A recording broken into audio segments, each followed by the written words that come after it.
Bom dia, brasileiro. Em 1975, uma gaita saiu da sala de gravação, desceu uma escada e foi parar num banheiro de azulejos. Não era intervalo, era a sessão. Luiz Carlini tinha entrado ali tocando, gostou do que o acaso devolveu e subiu com uma exigência deliciosamente pouco solene. Aquela parte do disco seria gravada no banheiro.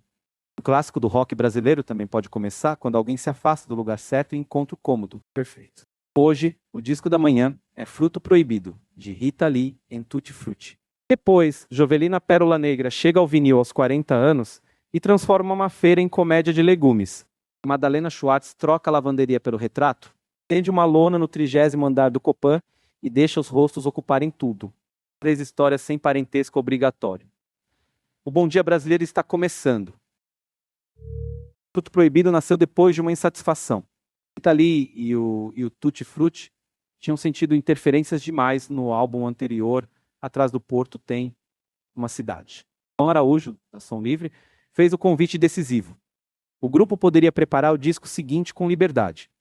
A resposta foi uma mudança temporária para uma casa emprestada à beira da represa de Ibiúna, no interior paulista. Rita assumiu a direção musical. A banda ensaiou morando junta. O produtor inglês Andy Mills, que havia trabalhado com Alice Cooper, também estava lá. E 2 cobras de Rita completavam a residência. Banda, produtor, represa e serpentes. O retiro criativo tinha menos cara de retiro e mais de república roqueira com animais não convencionais. Quando o repertório chegou ao Estúdio Eldorado, no centro de São Paulo, já existia vida coletiva dentro das canções. A ficha é parte da história Rita no violão e na direção Luiz Carlini nas guitarras e Marcucci no baixo Dan, Franklin Paulillo na bateria e percussão, Guilherme Bueno no piano e clavinete, os irmãos Rubens e Gilberto Nardo nos vocais e Manito entrando com saxofone, flauta e órgão Hammond. São 9 faixas. Rita participa da autoria de todas e assina 4 sozinha. Nas demais, os parceiros são Carlini, Paulo Coelho e Lee Marcucci. O disco abre fazendo uma pequena travessura. Em dançar. Para não dançar, Guilherme Bueno propõe um início de cabaré acelerado, quase outra música. A porta promete um salão antigo segundos depois, a banda muda o endereço. É um bom aviso aqui, ninguém vai tocar rock como quem preenche formulário. Agora só falta. Carlini levou a linha melódica e o começo da letra para Rita. Segundo ele chegou à casa dela por volta das 3 da tarde e saiu às 5 com a canção pronta. 2 horas, uma parceria e um daqueles refrões que parecem ter sempre existido. Cartão postal, parceria de Rita com Paulo Coelho, recebe um arranjo de blues em que a guitarra havaiana encontra a guitarra comum. Em Tell the Rock and Roll. Piada da mãe tentando entender, a filha ganha as frases angulosas do baixo de Lee Marcucci. O disco é direto, mas nunca é quadrado. Então chega a faixa título. Ele estava começando a tocar gaita e tinha o hábito curioso de mergulhá-la num copo de Eldorado, desceu a escada tocando, entrou no banheiro revestido de azulejos e percebeu que o lugar respondia de outro jeito. Andy Mills passou os cabos pela escada. Gravaram ali. Um cômodo cotidiano ganhou crédito invisível no álbum. O banheiro não consta na formação do Tutti Frutti, mas participou da faixa. A história mais cinematográfica vem no fim. Ovelha Negra terminava apenas desaparecendo. Carlini sentiu falta de uma última ideia, pensou tanto nela que sonhou com o solo e acordou assobiando. Tentou apresentá-lo durante a mixagem. A sugestão foi recusada uma vez, depois outra. Na terceira tentativa, durante uma pausa para o café, Andy Mills pediu que ele mostrasse. Carlini desceu, tocou e voltou à sala. Quando quis fazer outra tomada, ouviu do produtor que não precisava, a primeira já estava registrada. Mills tirou a fita. É esse gesto sem correção posterior que ficou no disco. O solo sonhado quase não entrou. Quando entrou, não ganhou segunda chance.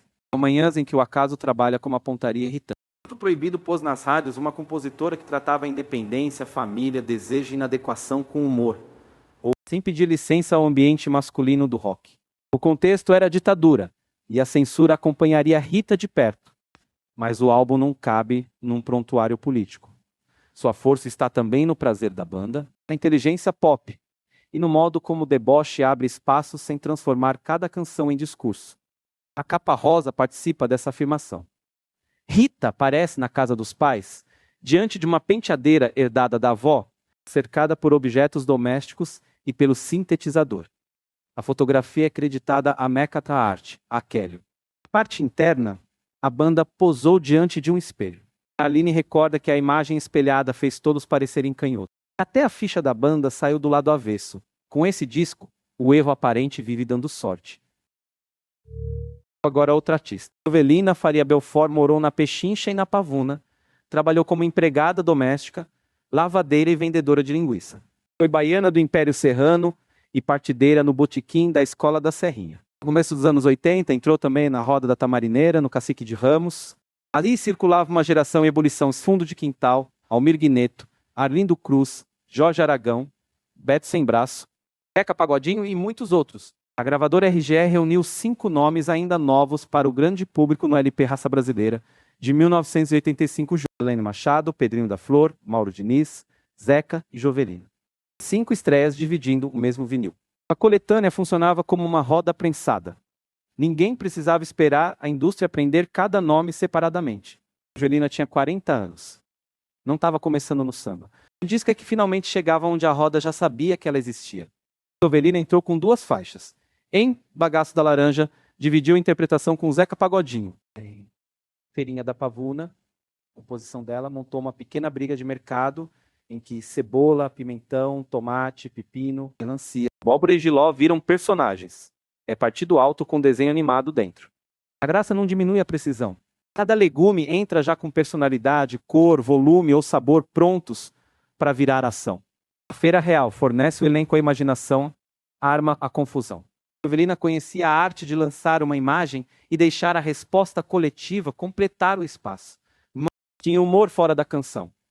Num teatro, pediu adiantamento e ouviu que o valor iria para o borderô.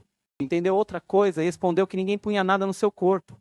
O financeiro ganhou uma aula instantânea de dicção administrativa. No mesmo ano de Raça Brasileira, veio o primeiro LP solo. Em pouco mais de uma década, Jovelina gravou 9 discos, contando a coletânea e o encontro com Dona Ivone Lara. A carreira fonográfica foi curta. O repertório continua passeando pelas rodas, como se nunca tivesse precisado de crachá.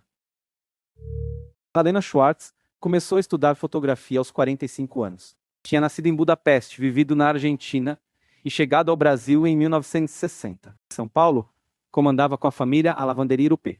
Quando um dos filhos comprou uma câmera, ela se interessou. Em 1966, entrou no Fotocine Clube Bandeirante. A lavanderia ficava perto da Praça Roosevelt, da Avenida São Luís e da Rua Martins Fontes, região atravessada por artistas, gente de teatro e boêmios. O balcão do trabalho cotidiano também era um observatório de rostos. Madalena começou pelo retrato e não resistia, segundo o filho Jorge Schwartz, a uma fisionomia interessante. Aos 45, ela não descobriu que era tarde. Descobriu uma câmera. No apartamento do Copan, no 30º andar, improvisava o estúdio estendendo uma lona. Fotografou escritores, músicos, atores e artistas. Mas há um núcleo especialmente intenso onde travestis, transformistas e integrantes dos Desé Croquettes, personagens da noite do teatro paulistano dos anos 70. Em vez de usar a excentricidade como fantasia distante, Madalena se aproximava. O rosto invadiu o quadro. O apartamento criava intimidade, e a intimidade permitia força, humor, pose, fragilidade na mesma imagem. O livro Crisálidas, publicado em 2012, reuniu parte desses retratos em preto e branco.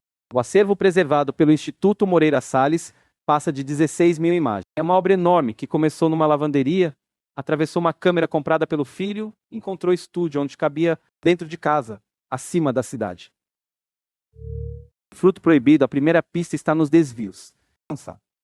Para não dançar, abre num cabaré imaginário antes de revelar a banda. Cartão postal encosta 2 guitarras de naturezas diferentes. A faixa título, a gaita parece ocupar um espaço maior que o instrumento. Em tal de rock and roll, o baixo evita a linha óbvia. A Ovelha Negra merece chegar inteira até o final. O solo não é um enfeite colado depois. Saída que a canção ainda não tinha encontrado. No Raça Brasileira, a pista é ouvir Jovelina, entre outros estreantes. Bagaço da Laranja mostra o encontro com Zeca.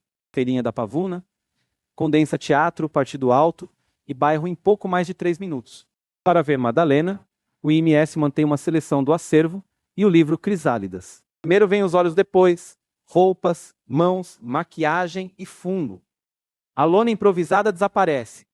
A pessoa fica. Uma gaita encontrou azulejos.